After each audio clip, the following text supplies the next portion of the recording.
She tried to erase who I am for her wedding. Now she's not invited to mine. Imagine your best friend tells you you're not allowed to look like yourself at her wedding. That happened to me. When my best friend of over 10 years got engaged, she asked me to be her bridesmaid before she even had the ring sized. I was thrilled for all of about 2 seconds until she laughed and said, "Ha, now I get to make you dress girly for once." That was my first red flag, but I brushed it off. Maybe she was joking? Spoiler, she wasn't. Her requirements list came the next week in a group chat. A dress, heels, my tattoos covered with body makeup. Oh, and the kicker, my short cropped hair had to be grown into at least a bob. Now I'm a tomboy. Always have been. I live in boots, jeans, and oversized shirts. Dresses make me feel like I'm in costume. And my tattoos? They tell my life story. So hearing her list felt less like being asked to stand by my best friend's side, and more like being told to erase who I am for her photo album. Still, I wanted to support her. I said I'd do everything except grow my hair.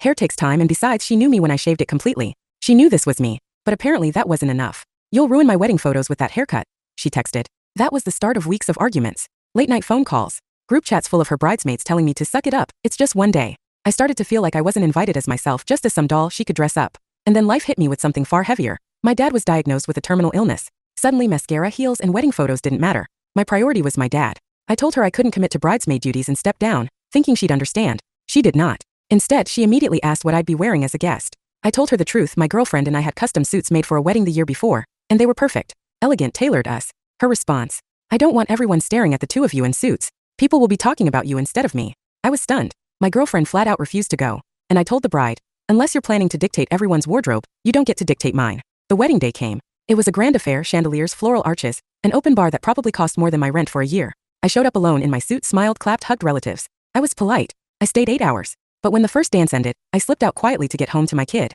The next morning, I woke up to a storm of messages. According to her, I had ruined her day by leaving early. Oh, and my gift, cash in an envelope, wasn't anywhere near the cost of hosting me. That was the last straw.